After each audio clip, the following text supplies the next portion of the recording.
Hey guys, these next two chapters in The Witches, which we're going to continue with today, these next two chapters, chapters 10 and 11, they actually go together in the questions.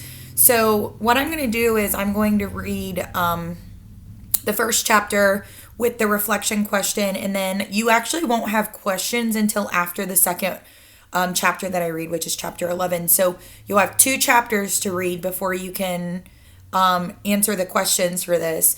And what I'll do is I'll release them both at the same time on Friday so that you'll be able to read both of them and answer the questions using both of those videos.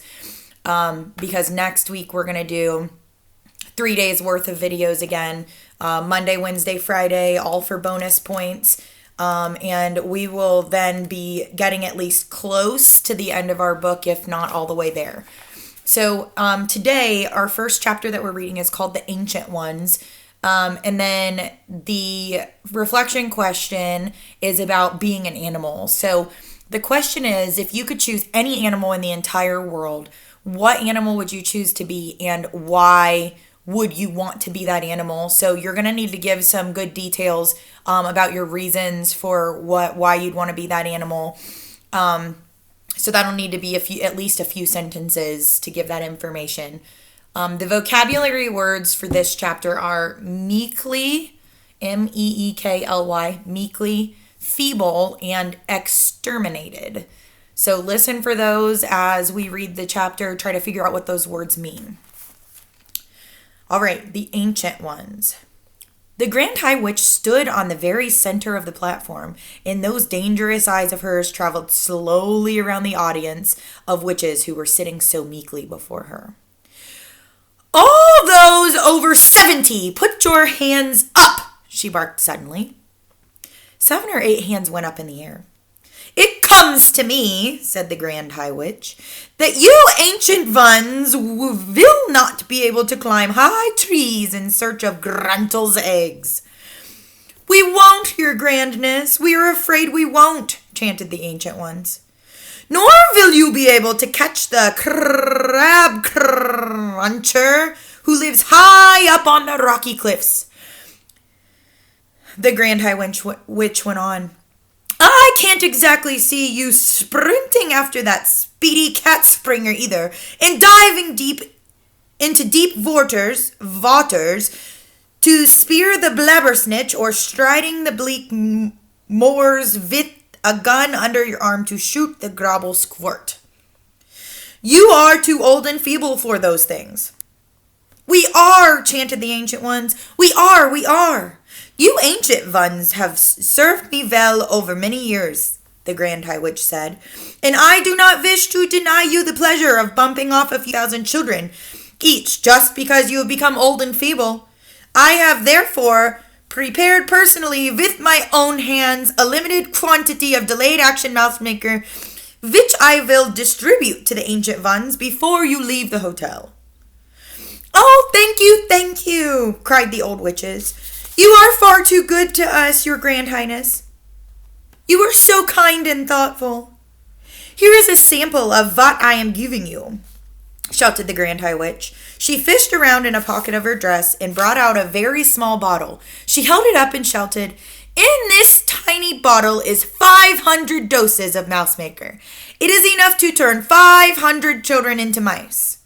I could see that the bottle was made of dark blue glass, and it was very small, about the same size as ones you buy at the chemist with those nose drops in them. "Each of you ancient ones will get 2 of these bottles," she shouted. Thank you, O most generous and thoughtful one," chorused the ancient witches. "Not one drop will be wasted. Each of us will promise to squish and squallop and squiggle 1,000 children." "Our meeting is over," announced the Grand High Witch. "Here is the timetable for the remainder of your stay in the hotel. Right now, we must all go out on the Sunshine Terrace and have tea with that ridiculous manager. Next, at 6 o'clock tonight, those witches who are too old to climb trees after Gruntel's eggs will report to my room to receive 2 bottles each of mouse maker. My room number is 454. Do not forget it. Then at 8 o'clock, all of you will assemble in the dining room for supper. We are the lovely ladies of the RSPCC, and they are setting up 2 long tables specially for us. But do not forget to put the cotton plugs in your nose. That dining room will be full of filthy little children, and without those nose plugs, that stink will be unbearable. Apart from that, remember to have behaved normally at all times. Is everything clear? Any questions? I have one question, your grandness, said a voice in the audience. What happens if one of the chocolates we are giving away in our shop gets eaten by a grown-up? That's just too bad for the grown-up, said the Grand High Witch. This meeting is over, she shouted. Out you go! The witches stood up and began gathering their things together. I was watching them through the crack and hoping to heaven they would hurry up and leave so that I might be safe at last. Wait! Shrieked one of the witches in the back. Hold everything! Her shrieking voice echoed through the ballroom like a trumpet. All the witches suddenly stopped and turned and looked toward the speaker. She was one of the taller witches, and I could see her standing there with her head tilted back and her nose in the air, and she was sucking in great long breaths of air through those curvy pink seashell-y nostrils of hers.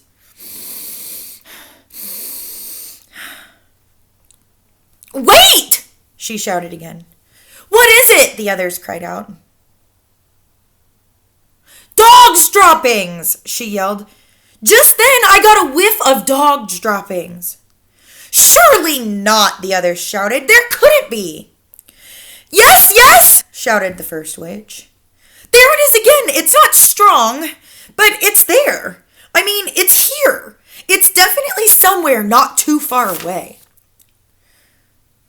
What's going on down there? Shouted the Grand High Witch, glaring down from the platform.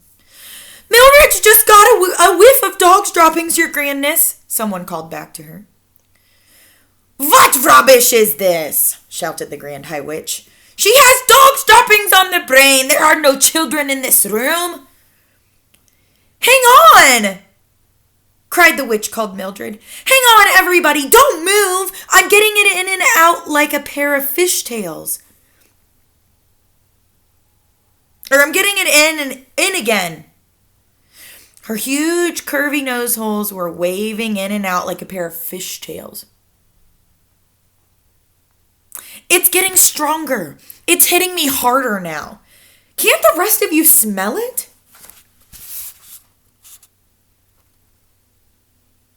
There's Mildred.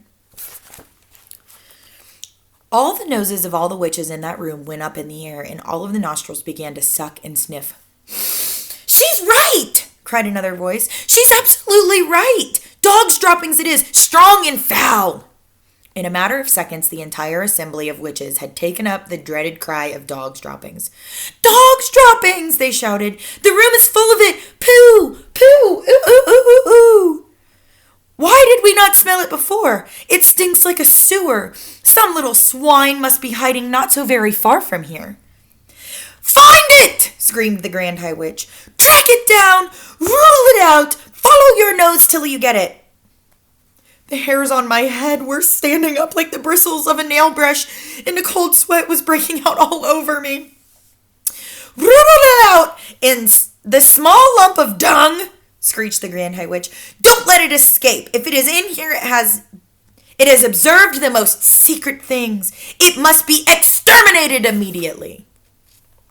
And that is the end of our first chapter, which was called The Ancient Ones. Our next chapter will be Metamorphosis. And at the end of Metamorphosis, you will have your 3 questions to answer about the 2 chapters that we've just read.